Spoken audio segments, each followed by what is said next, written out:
Just a day after Liverpool informed Newcastle they were interested in Alexander Isak, they've now made their move for Newcastle's #1 target, EKETIKE. Yeah, welcome along to the transfer show. And speaking of #1 targets, when we're talking transfers, the only two men that we want to speak to, Dharmesh Sheth and Mark McAdam. Great to see you guys. For the next hour, we're going to be discussing the moves that are on, the moves that are off, and those that could still develop. Yeah, lots to come, but let's start with the two strikers whose futures appear to be intrinsically linked, or are they? OK, so we have to start with today's developments on EKETIKE. Mark, just bring us right up to date with where we're at. First things first, when you look at Alexander Isak and EKETIKE, the important thing to point out, any potential deal would be a Liverpool club record, a Newcastle club record, and a Premier League club record. Wow. And when you talk big money, they're complicated deals to make happen. So that's why the last 24 hours has been quite intense for those fans, those people connected to the two clubs, and of course the two players and their representatives. Now, we start off with where we're at with regards to EKETIKE. This is something we were saying yesterday on Sky Sports News, that there was an interest from Liverpool in the player. Today, we furthered that by saying Liverpool have opened talks with Eintracht Frankfurt over a potential deal for the 23-year-old. We know they've been keen on him for some time, as have Newcastle. They failed in an attempt to try and sign him before he joined PSG in the summer of 2022. Liverpool have made no formal offer at this stage, but we know negotiations are continuing between the two clubs. Someone that had an incredible season for Eintracht Frankfurt last season. He got 15 goals in the league with 8 assists. He was great in the Europa League as well with 7 goals and assists, and the same in the German Cup, 4 goals and assists. So he's generating big numbers, hence why there's interest from two of the elite Premier League sides.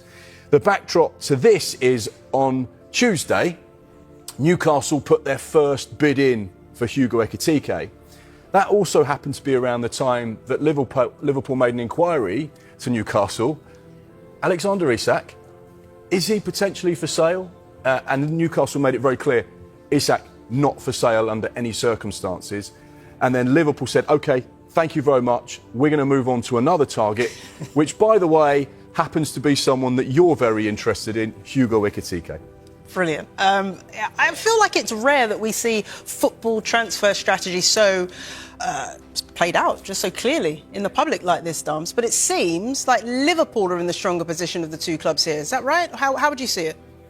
This is really interesting to me, how these two potential transfers are playing out. Mark explained it really well there. But if you look at it, if we just take this on face value, first of all, Alexander Isak is of interest to Liverpool. Newcastle United have said Alexander Isak is not for sale.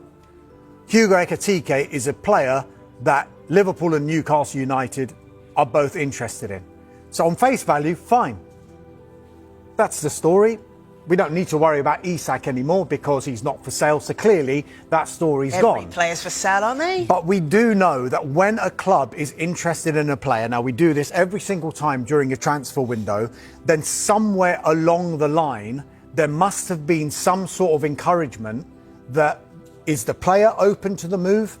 Have the club made it clear that maybe if the price is right, we would be prepared to do business on this particular player? I'm not saying that's happened in this case, but usually if a club approaches another club, it is because somewhere along the line there has been some sort of encouragement. Newcastle United, let's make it clear, they hold the cards here. Alexander Isak has got 3 years left on his contract. They don't have to sell. They've got a player under contract. They're paying him good money. He hasn't gone physically up to Newcastle United and said, look, I want to go. And even if he did, Newcastle United don't have to do anything because he's under contract. But this interest in Isak and the subsequent noise around EKETIKE poses the question, is there more to these two deals than meets the eye? Newcastle, as Mark said, have had a £70 million bid rejected for EKETIKE. Do they want him to play alongside Isak next season, or is he looked at as a replacement for Isak either next season or further along the line, maybe next summer, if Isak is eventually to leave Newcastle United? Liverpool, as Mark mentioned, conveniently now are interested in Hugo Ekitike as well. They are told by Newcastle Isak's not for sale, and they're now pursuing Newcastle's #1 target. Coincidence? Maybe. Face value? Yes. Otherwise, the cynic in every one of us thinks something else is going on here. There are so many questions to answer around this, not least if Newcastle United break their own transfer record, which they would have to do to get Hugo Ekitike in.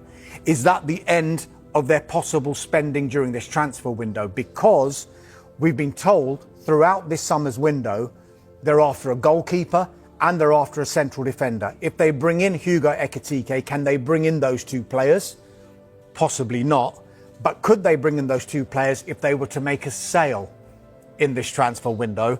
And the biggest sale that they could make in this transfer window is a certain Alexander Isak. But they do have until June next year, the end of June next year, to make a sale.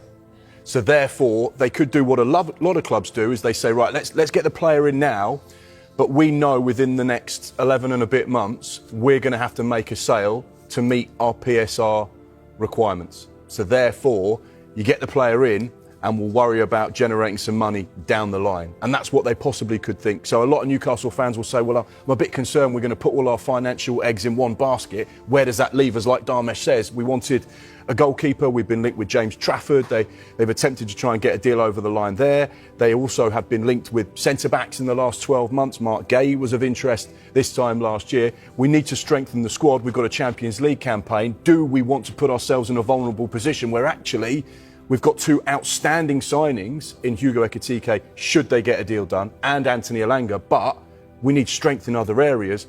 I get the feeling they might still be looking at targeting those positions as well.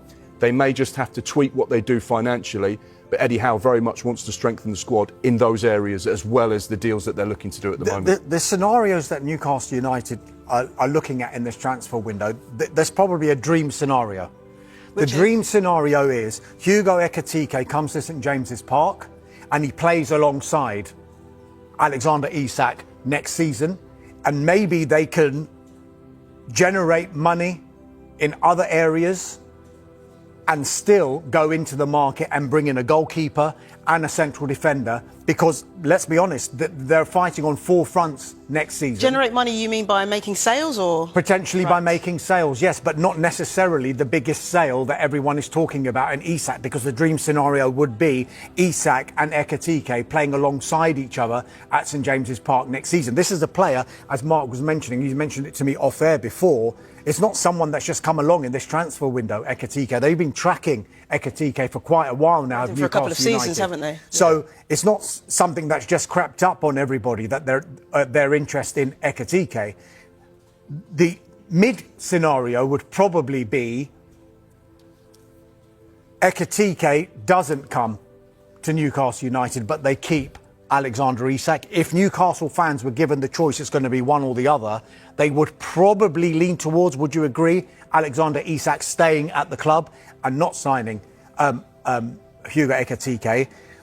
The nightmare scenario, Newcastle United fans probably don't want to hear this, is Hugo Ekitike doesn't come to Newcastle United and Alexander Isak leaves Newcastle United. And then you've got a really nightmare scenario where who's going to be playing for Newcastle United up front next season. But that is something that looks very, very, very unlikely at this stage. But it is clear that there is noise around Alexander Isak, as much as Newcastle United fans don't want to hear it, because we do know that Liverpool are interested in the player, but there's also huge noise around Hugo Ekitike as well.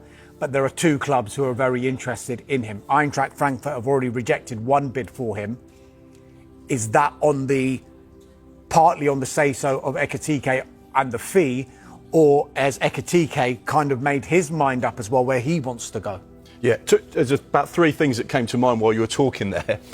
One thing that Newcastle could do is something they've done in the past. They could sign a goalkeeper on loan with an obligation that kicks in the next financial year. That's something they've done before. That's something that other clubs also do. They could also say Alexander Isak, right, not for sale. however, they may privately say, if we can get through the summer and convince him that his future is at Newcastle, he could sign a new contract over the course of the next 12 months, which would change the dynamic next summer.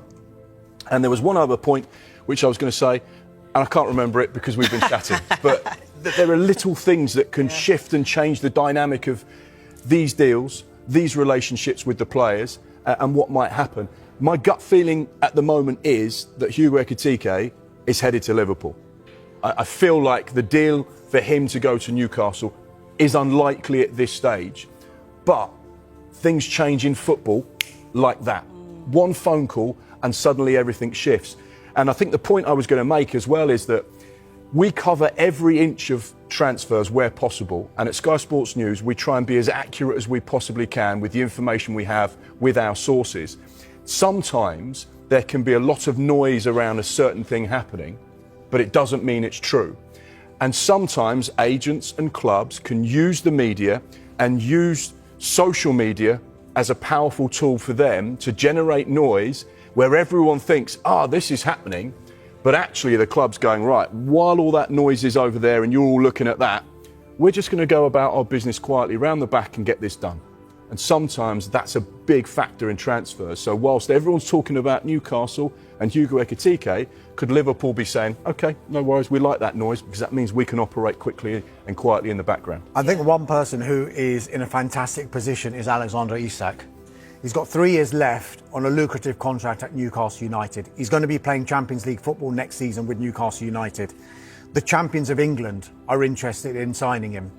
Newcastle United, with all of that noise going on at the moment, will want to tie him down to a new contract. That new contract will be better than the one he's got at the moment, will be more lucrative than the one he's got at the moment. So Alexander Isak, he's in an absolutely fantastic position, but he has earned that position because he's been so fantastically good for Newcastle United. And the fans love him. Yeah, and playing at St James's Park and being in that city where you are absolutely adored as the King of Kings is a great place to be. Yeah.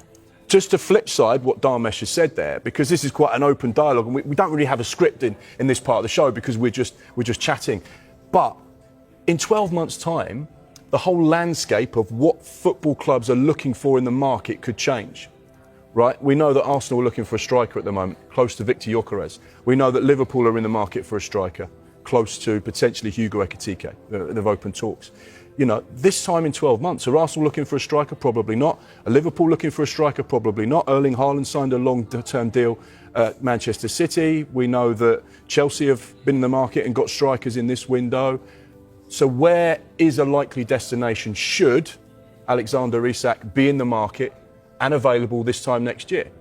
He might be thinking, actually, I'm going to stay at Newcastle. I'm going to create history. I'm going to be a part of this exciting project because I believe this is where my future lies.